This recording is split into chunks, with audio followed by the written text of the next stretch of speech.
Nuestro conferencista nacional nos va a hablar del diseño centrado en usuarios a partir de la experiencia. Le damos la bienvenida a nuestro profesor Jorge Huertas. Jorge, bienvenido nuevamente acompañándonos a Insigno, que para nosotros es un honor tenerte porque sabemos que el conocimiento que tienes es muchísimo y aprovecho para agradecer tu humildad siempre para compartirlos con nosotros.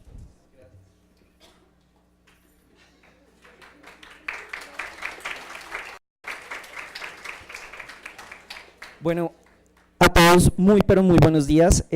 Para mí es un gusto estar aquí en Insigno, como lo mencionaba la profe Adriana nuevamente. Esta es una tribuna muy importante para toda la comunidad libertadora como tal. Antes de comenzar, quiero darle las gracias al profe Sergio Tibaduiza por la organización del evento. Organizar esto, pues uno solo lo ve acá, pero tiene muchísimas cosas.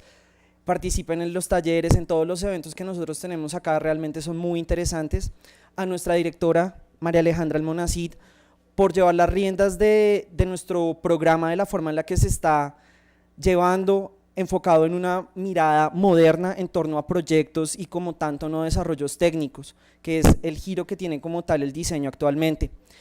Y por supuesto, un gran saludo y un gran abrazo a todos los diseñadores gráficos hoy en su día. De verdad que sí, para mí es un gusto poder estar rodeado de todos ustedes. Muchísimas gracias.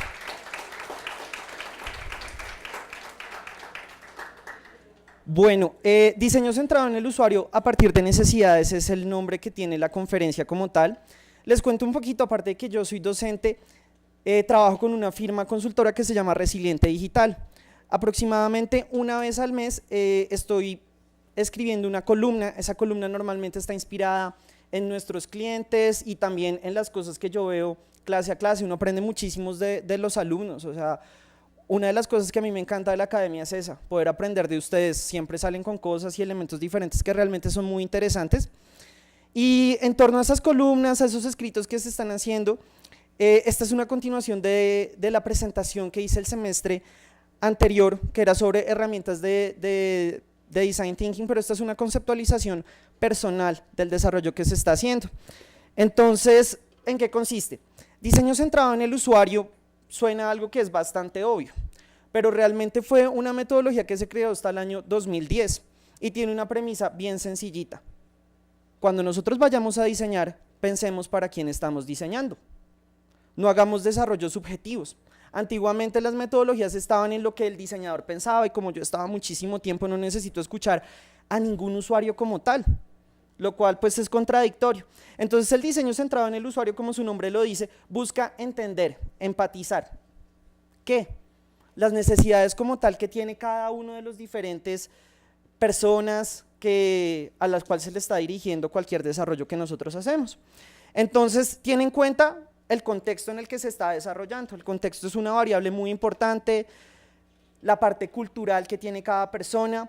Y hay algo que es muy importante, no es subjetivo, es decir, que no tiene un juicio de valor. Si usted va a hacer diseño centrado en el usuario, tiene que tener en cuenta a quién le está dirigiendo su producto o su servicio como tal. Entonces esa parte como tal es clave. Los proyectos con diseño centrado en el usuario no hacen desarrollos superficiales, sino que pretenden mejorarle la vida a las personas. Esa parte es clave, porque muchísimas veces nosotros como diseñadores hacemos cosas que realmente no sirven para nada. No le están mejorando la vida a nadie. Entonces, cuando nosotros pensamos en el usuario, cualquier desarrollo que nosotros vayamos a hacer, cualquier respuesta que vayamos a encontrar, está enfocado en mejorarle la vida a las personas. Hay algo que es bien importante y es que cuando uno va a empezar un proyecto, uno muchísimas veces dice, venga, pero ¿qué podemos hacer? No se me ocurre nada, lo que veo está como extraño. ¿Qué es una necesidad? Hay más de 13 tipos de necesidades, pero las más importantes son las de primera necesidad y las secundarias como tal, que son necesidades de primer orden. Comer, dormir, cosas que uno necesita todos los días. O sea, si usted no come, si usted no duerme, pues se muere, ¿sí o no? Y las secundarias están enfocadas ¿en qué? En aumentar el bienestar. Entonces, que usted tenga un mejor teléfono, que usted pueda hacer mejor cosas. Y normalmente la gran mayoría de proyectos están enfocados en la parte secundaria. De esa misma forma hay necesidades que son individuales. Las necesidades individuales muchísimas veces son sociales. ¿A qué me refiero con eso? Poder tener dinero, poder adquirir bienes y servicios, tener una mejor educación. Ese tipo de elementos como tal a uno se los da el poder adquisitivo. Y también tenemos las necesidades colectivas. El transporte, la seguridad, diferentes elementos. Todo este tipo de necesidades como tal, si nosotros desarrollamos proyectos centrados en el usuario, tienden a mejorar la vida de las personas. En torno a eso llegamos a una gran pregunta: ¿qué es un proyecto? Una de las cosas importantes es que tanto en la academia como en el sector externo, siempre que uno vaya a hacer cualquier cosa le dicen eso es un proyecto. Y vamos a hablar un poquito de realmente qué es un proyecto. Entonces, la definición que yo le doy es el proceso sistémico que permite desarrollar cualquier tipo de idea de forma ordenada y metódica, entregando un resultado tangible al final de este. Pues esa parte como tal es importante. ¿Por qué? Porque nos está hablando que un proyecto tiene que tener ciertas características. Primero, tiene que tener una metodología y tema. Ya vamos a profundizar cada una de estas variables. Tiene que tener unas etapas y fases, tiene que tener un cronograma y tiene que tener unos resultados tangibles. En torno a esa parte, nosotros empezamos a escuchar una palabrita que se ha vuelto común y que es uno de los enfoques que tiene nuestro programa ahora, que es el Design Thinking. Y ahora lo escuchamos muy seguidos, Design Thinking. ¿Pero qué es eso? Design Thinking es una metodología centrada en el usuario que se inventó en el año 2008 por un profesor de la Universidad de Stanford que se llama Tim Brown. Y Tim Brown no era diseñador, era ingeniero. Y dijo, ¿sabe cuál es el problema? La gente no nos está entendiendo lo que nosotros hacemos. Y nosotros podemos tener muchísimas cosas. ¿Qué tal? Design Thinking transmite literalmente pensamiento de diseño. Y pensamiento de diseño es poder mostrar los desarrollos que uno tiene y que la gente como tal a uno le pueda entender. Suena algo muy sencillo, pero si nosotros nos fijamos cómo se han hecho los desarrollos, por lo general es lo que yo quiero y lo que yo pienso. Entonces cuando uno le pregunta a un chico, bueno, ¿y usted por qué hizo eso? Ah, no, porque a mí me gusta. Ah, mi mamá dice que eso es espectacular. Pues claro, su mamita le va a decir ese tipo de cosas, pero eso no es real. Una de las cosas importantes es poder entender eso. Y en torno a esa parte como tal, Design Thinking tiene 3 premisas que son muy importantes. Lo primero, la primera como tal es no cuente, muestre. Una de las cosas importantes es que uno pueda mostrar visualmente qué es lo que está haciendo. Bueno, ¿qué es lo que está haciendo? Esto es como así y más o menos asá y es, no, esto no es clase de mímica, muestre visualmente. Una de las cosas importantes es que el diseñador gráfico tiene que saber representar cualquier tipo de idea de forma visual. Todo hace parte de un sistema y es fundamental. Cuando nosotros estamos haciendo un proyecto, la metodología nos debe decir cuáles son los elementos que están, cuáles son los elementos que nosotros tenemos como tal, y de esa misma forma poder mostrar cómo lo podemos mejorar. Característica importante, es interdisciplinario. ¿Qué es interdisciplinario? Que podemos trabajar comunicadores sociales, diseñadores, arquitectos, ingenieros, une a todo el mundo. Y esa parte es fundamental porque hay muchas metodologías que usted lo segrega. Ah, usted no tiene tal profesión, no puede trabajar con nosotros. Pero Design Thinking integra a cualquier persona que tenga cualquier tipo de formación y le dice, venga, si usted participa en nuestro proyecto como tal, entre todos podemos generar algo que sea muy interesante. Y algo fundamental es no definir el resultado sin haber hecho todo el proceso. ¿A qué nos referimos con eso? Muchísimas veces cuando le dicen, bueno, ¿y cuál es el proyecto? Ah, yo voy a hacer una aplicación, yo voy a hacer un libro, yo voy a hacer X. ¿Cómo lo va a hacer si ni siquiera ha hecho la investigación? ¿Cómo sabe a qué resultado va a llegar? Hay que entender al usuario, hay que entender la necesidad que nosotros estamos manejando y en torno a eso, ahí sí poder generar un desarrollo como tal. Las etapas y fases del proyecto son realmente importantes porque ningún proyecto exitoso es desordenado. Entonces cuando uno logra delimitar los diferentes elementos que uno posee, le ayuda muchísimo. Cada etapa que uno esté forjando y que esté teniendo posee un objetivo claro y esa parte es tremendamente importante. Cuando nosotros tenemos un objetivo, sabemos qué es lo que estamos haciendo, ¿no? Entonces esta es la etapa de recolección y análisis de información, este es el desarrollo que nosotros estamos haciendo. Design Thinking como tal tiene 6 etapas. La primera es empatizar. ¿Y empatizar qué es? Entender el usuario, entender la necesidad. Cuando usted entiende qué es lo que la gente quiere, usted puede generar propuestas en torno a eso. La segunda, ¿cuál es? Definir. Definir cuál es el problema. Cuando uno le dicen, oiga, defina el escenario, defina el grupo objetivo, gente joven de Bogotá. Yo puedo tener 60 años y me sigo creyendo joven.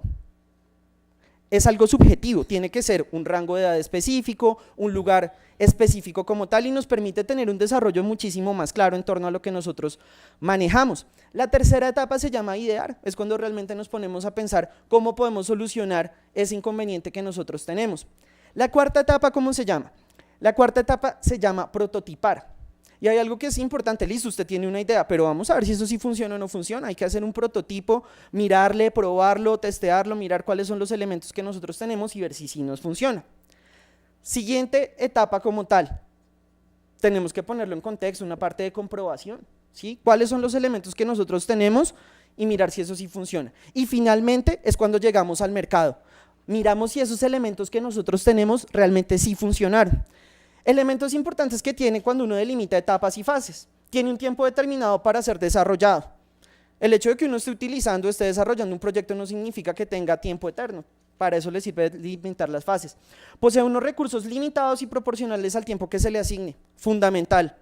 Fundamental, es un recurso importante que nosotros tenemos que tener en cuenta. Por eso muchísimas veces la parte de proyectos también está enfocada a la parte de dinero. Muchísimas veces cuando hacemos proyectos dentro del aula como tal, la parte de los costos se nos va un poquito.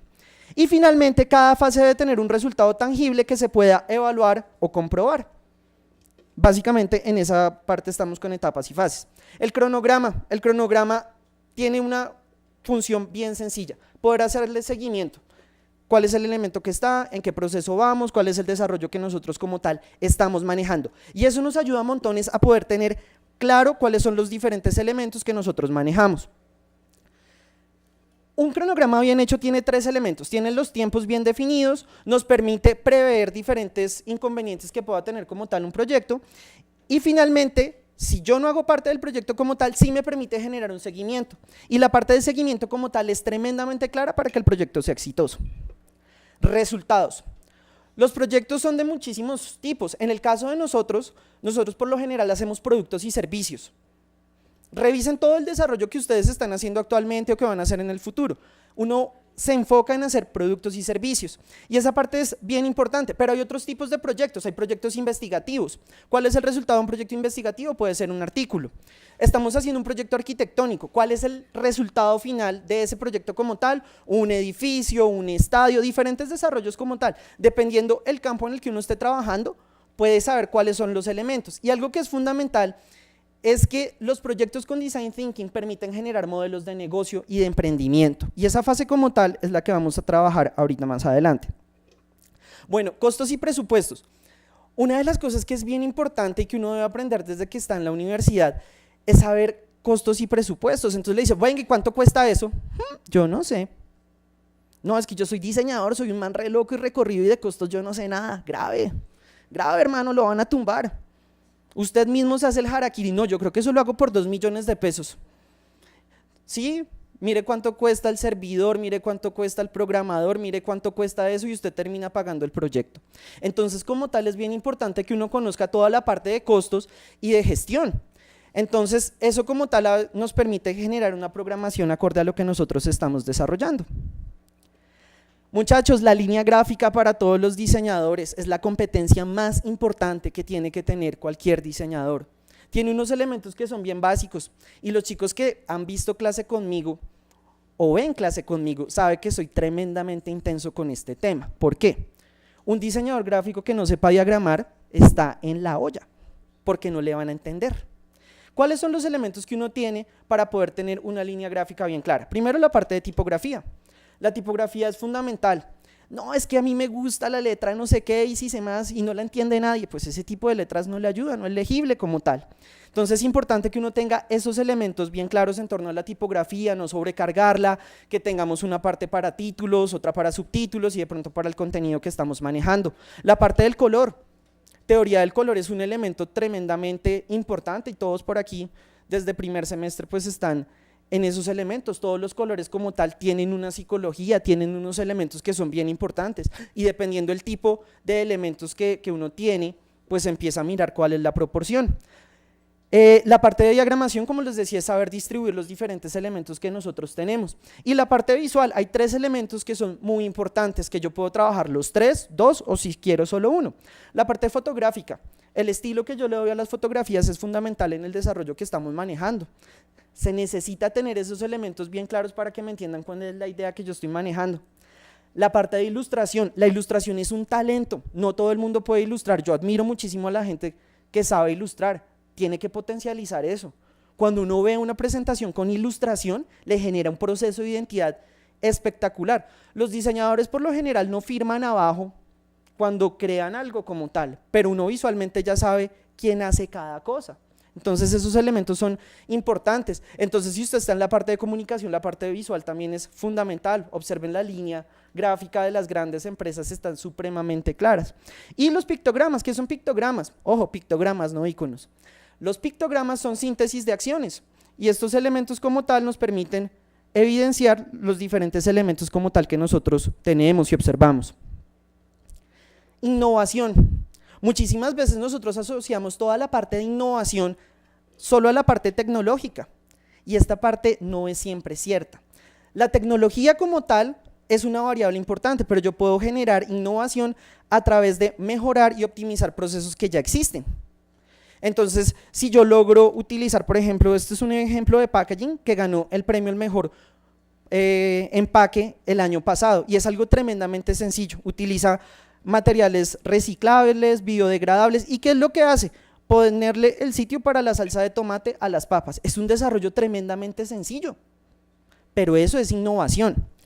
Cuando yo quiero generar publicidad como tal interactiva, puedo mirar diferentes elementos de composición y de desarrollo. Por eso una de las cosas interesantes del diseño es que aquí no hay palabras finales. Esto es un proceso que se construye.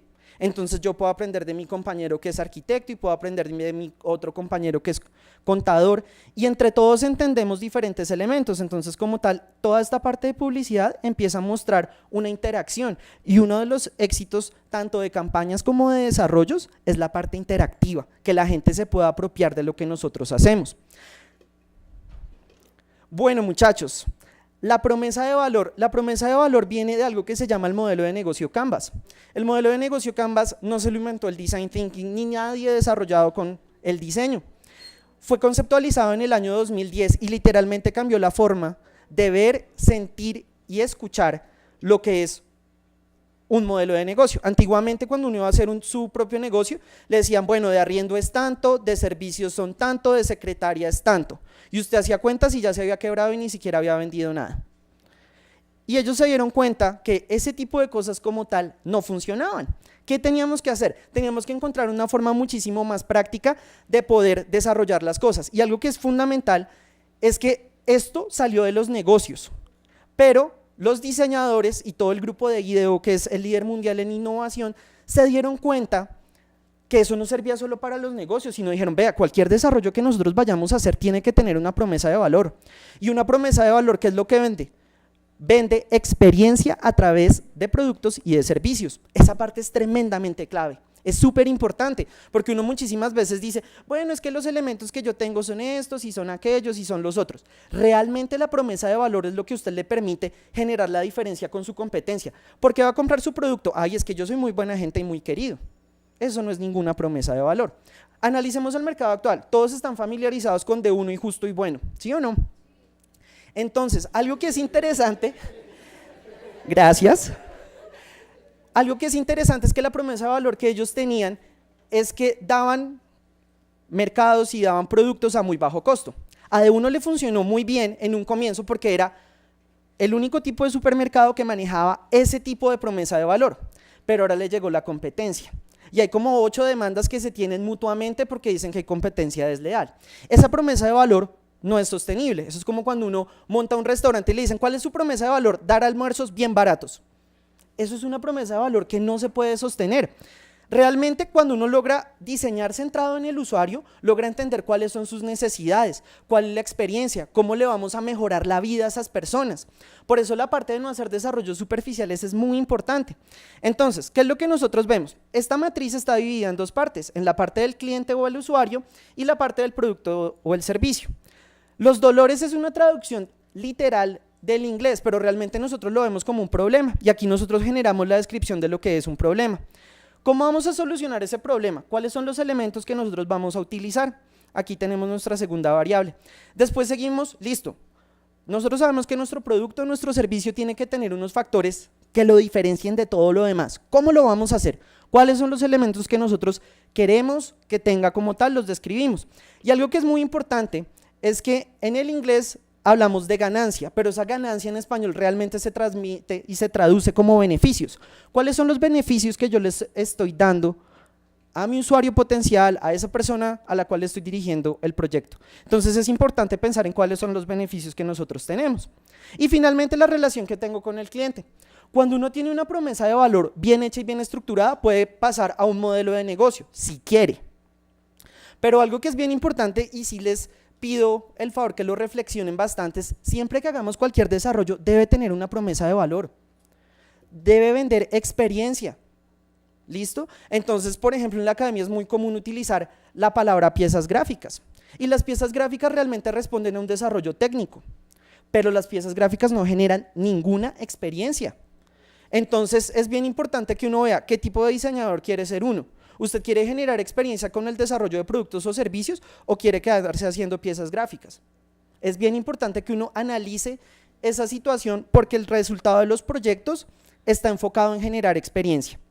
Bueno, este como tal es nuestra matriz de modelo Canvas.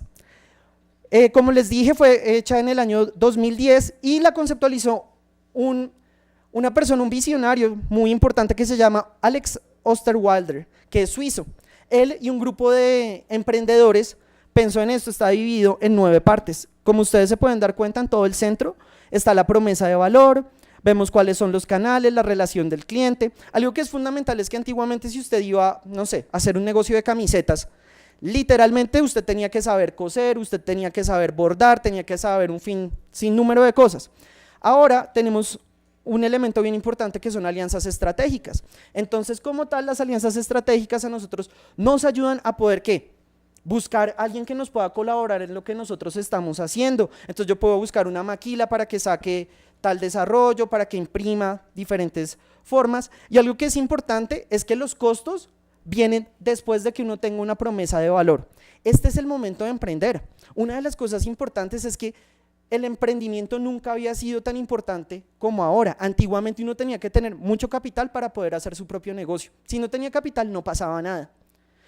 Y en torno a ese desarrollo como tal nosotros podemos ver que la comunicación visual es clave en el desarrollo de lo que estamos trabajando. Estamos en una facultad de ciencias de la comunicación.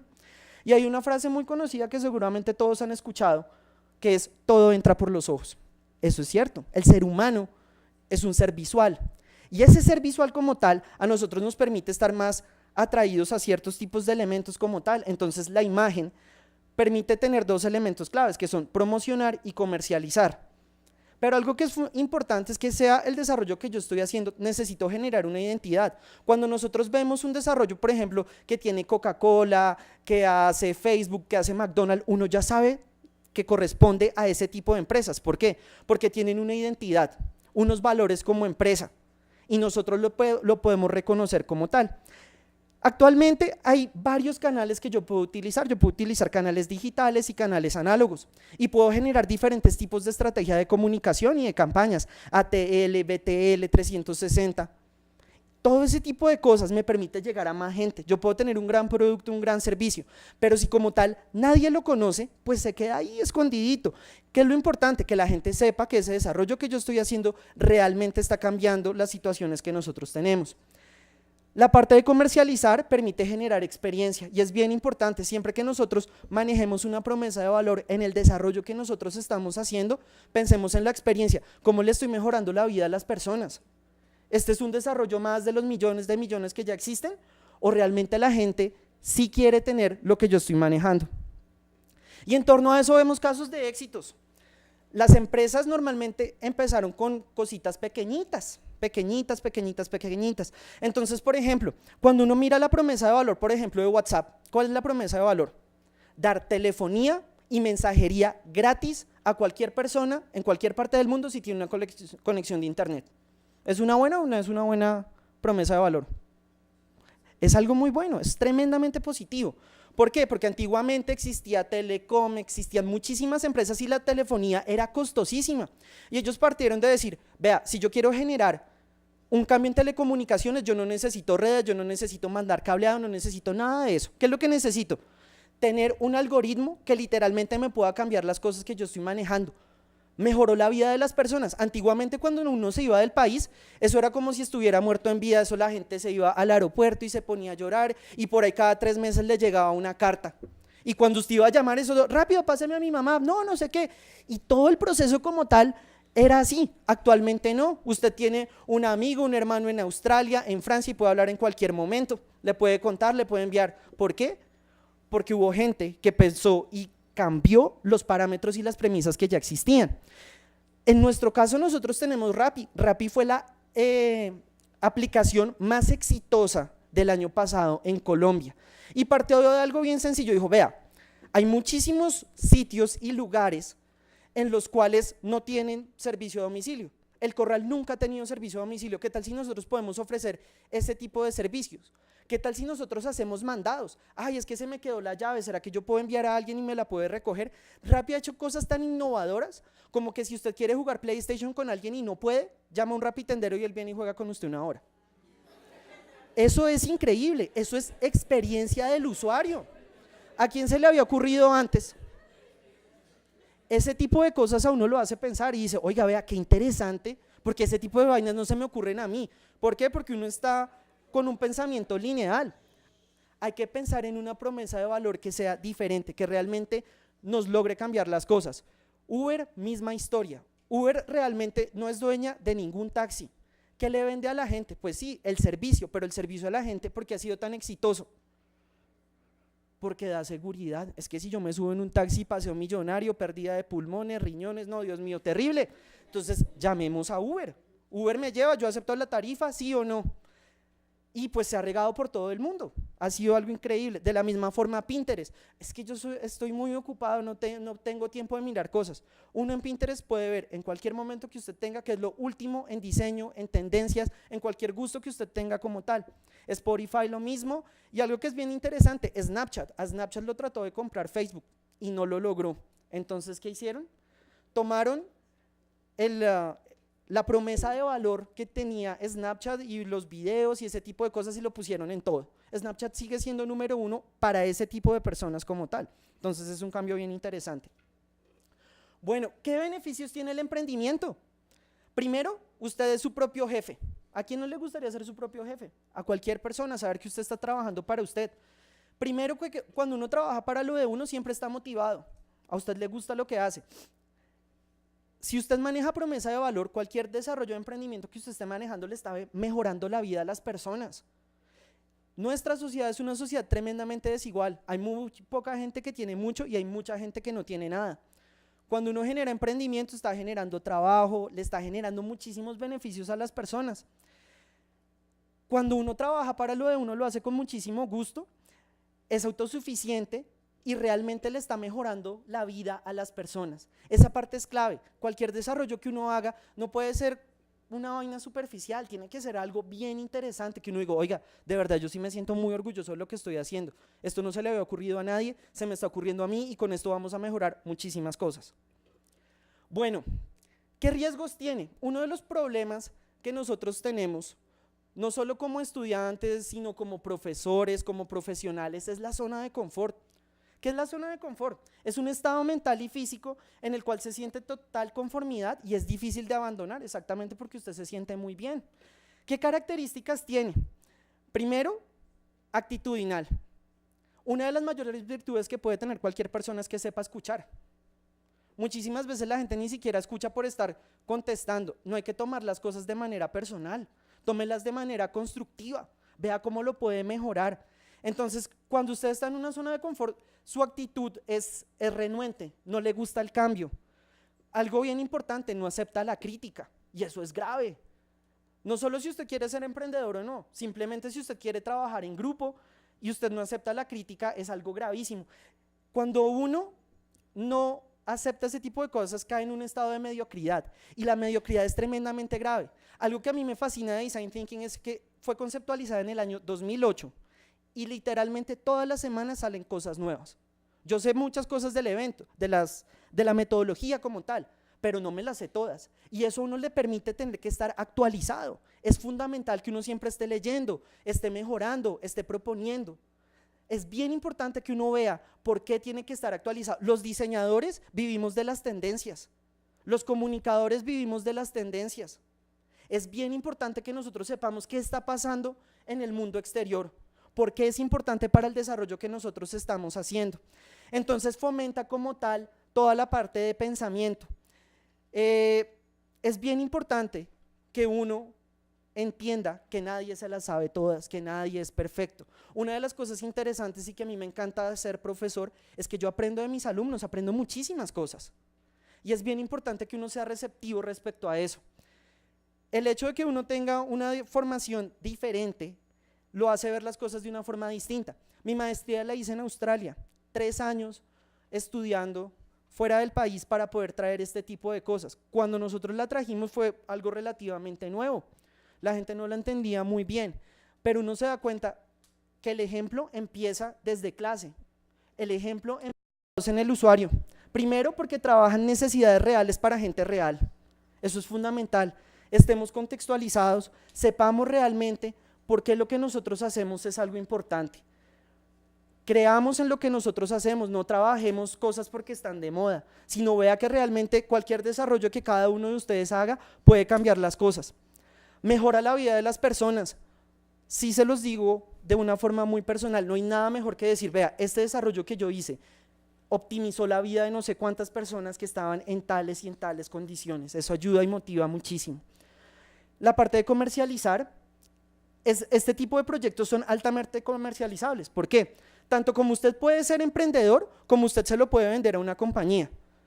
Cuando uno tiene una promesa de valor, esa promesa de valor tiene unas características, es difícil de copiar. El modelo de promesa de negocio de WhatsApp lo han tratado de copiar muchísimas veces, va a haber 1 millón de aplicaciones. ¿Cuál ha funcionado? Ninguna, porque es algo tremendamente bueno. Es muy difícil poder tener lo que ellos han hecho.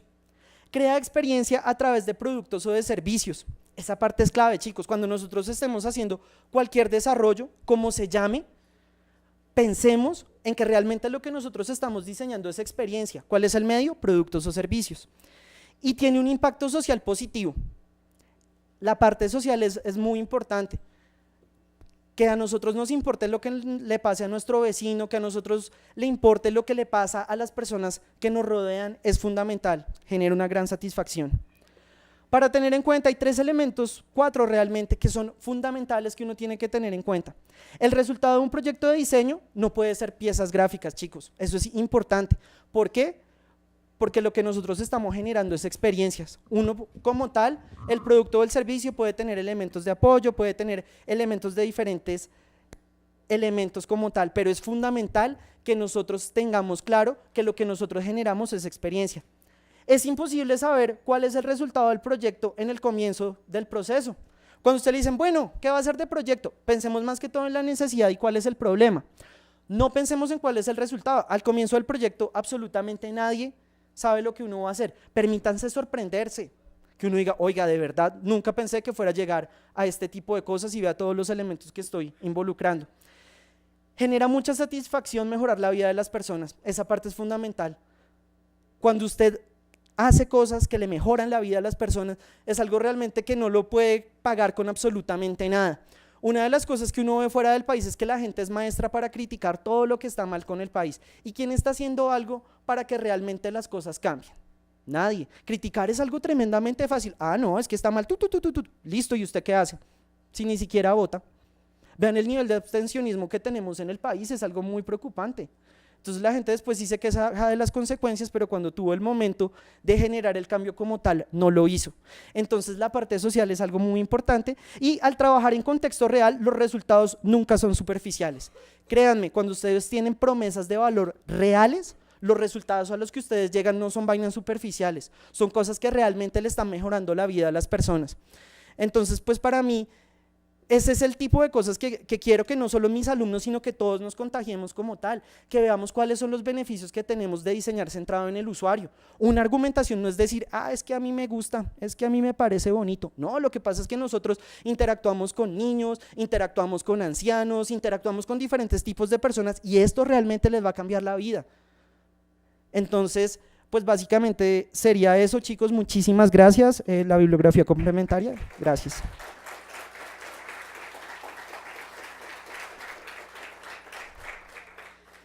¿Dudas, preguntas, comentarios? Claro que sí.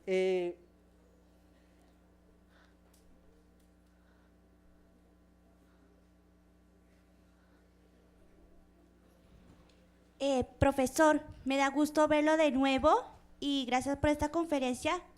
O sea, en conclusión, si yo quiero,